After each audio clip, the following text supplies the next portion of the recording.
Le Big Five est un modèle de test de personnalité qui est largement utilisé en psychologie. Également connu sous le nom Océan, il décrit les tendances psychologiques d'un individu selon 5 dimensions principales. L'ouverture aux expériences nouvelles, O, la conscienciosité, C, l'extraversion, E, l'amabilité, A, et le névrosisme, N. Dans cette vidéo, nous allons décortiquer chacun de ces traits de caractère pour mieux se connaître soi-même et comprendre le comportement des autres. C'est parti! En premier lieu, les personnes ouvertes aux expériences nouvelles sont des personnes curieuses et créatives, qui aiment explorer de nouvelles idées. Explorateurs dans l'âme, ils ont constamment envie d'apprendre et s'intéressent à un grand nombre de domaines. Les personnes ouvertes sont curieuses, créatives et aiment explorer de nouvelles idées. Elles aiment les défis et se distinguent par leur créativité et leur passion pour l'art, la culture et l'entrepreneuriat, ou encore pour les voyages. À l'inverse, les personnes ayant un score bas sur cette dimension préfèrent la routine et les traditions, et se sentent plus à l'aise dans des environnements stables. Une personne présentant un niveau de conscience élevé se démarque par son sens d'organisation et de discipline. Minutieuse, elle a tendance à penser avant d'agir, à planifier les tâches et à respecter les règles. C'est souvent celle qui est perçue comme étant un bon élève ou un employé performant. Elle planifie et respecte les règles, excellant dans des métiers exigeants comme la finance, les sciences ou la gestion de projets. Par contre, un score faible indique un caractère plus impulsif, flexible et capable de s'adapter rapidement aux imprévus. Cette capacité fait sa force lorsqu'il doit prendre une décision immédiate dans des circonstances spontanées. L'extraversion se manifeste par une attitude enthousiaste, énergique et tournée vers les autres. Les extravertis aiment être entourés, participent activement à des projets et recherchent constamment l'interaction sociale. Ils se sentent revigorés par le contact humain et aiment être au centre de l'attention, que ce soit dans un groupe d'amis ou au travail. Cette qualité les rend souvent charismatiques, ce qui leur permet de s'épanouir dans des rôles de leadership dans le marketing, la vente ou l'enseignement.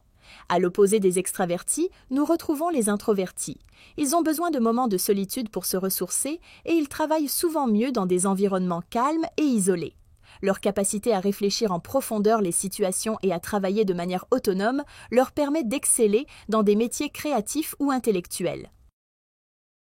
L'agréabilité mesure à quel point une personne est compatissante, bienveillante et encline à coopérer. Ceux qui marquent haut sur cette dimension sont empathiques, aiment aider les autres et cherchent l'harmonie dans leurs relations. Ils sont souvent très appréciés dans leur entourage, que ce soit dans des environnements professionnels ou personnels, car ils favorisent la collaboration et évitent les conflits. Ils excellent dans des métiers où l'empathie est essentielle, comme dans la santé, le travail social ou les organisations caritatives. Cependant, ce trait peut devenir une faiblesse dans des situations qui exigent de prendre de rudes décisions. Un caractère moins empathique prend l'avantage dans de telles circonstances. Celui-ci se traduit par un faible score sur la dimension d'agréabilité. Plus égoïste, l'individu se soucie peu du bien-être des autres. Cependant, son insensibilité lui donne la capacité de prendre des décisions impopulaires dans des situations délicates.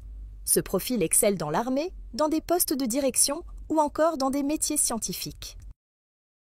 La dernière dimension est le névrosisme. Elle mesure le niveau de stabilité émotionnelle des individus.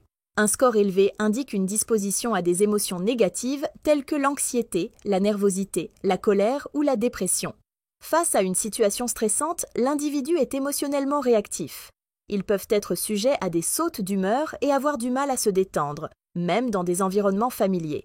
Cependant, avec le soutien approprié, ils peuvent apprendre à gérer leurs émotions et à développer des stratégies pour mieux faire face aux défis. À l'opposé, un faible niveau de névrosisme reflète une attitude émotionnelle plus stable, plus résistante au stress. Elle est plus calme, voire insensible, ce qui la rend moins vulnérable. Dans une entreprise, ce profil est idéal pour occuper des postes à responsabilité qui demandent une grande capacité à rester calme en période de crise. Voilà, nous avons terminé notre tour des 5 traits de personnalité du modèle Big Five. Vous pouvez utiliser ce modèle dans de nombreux contextes, notamment dans le cadre d'un recrutement pour sélectionner le meilleur candidat à un poste ou encore en coaching de développement personnel. C'est également un outil efficace pour découvrir vos propres forces et faiblesses. Partagez cette vidéo autour de vous et n'hésitez pas à vous abonner et liker notre vidéo si celle-ci vous a plu.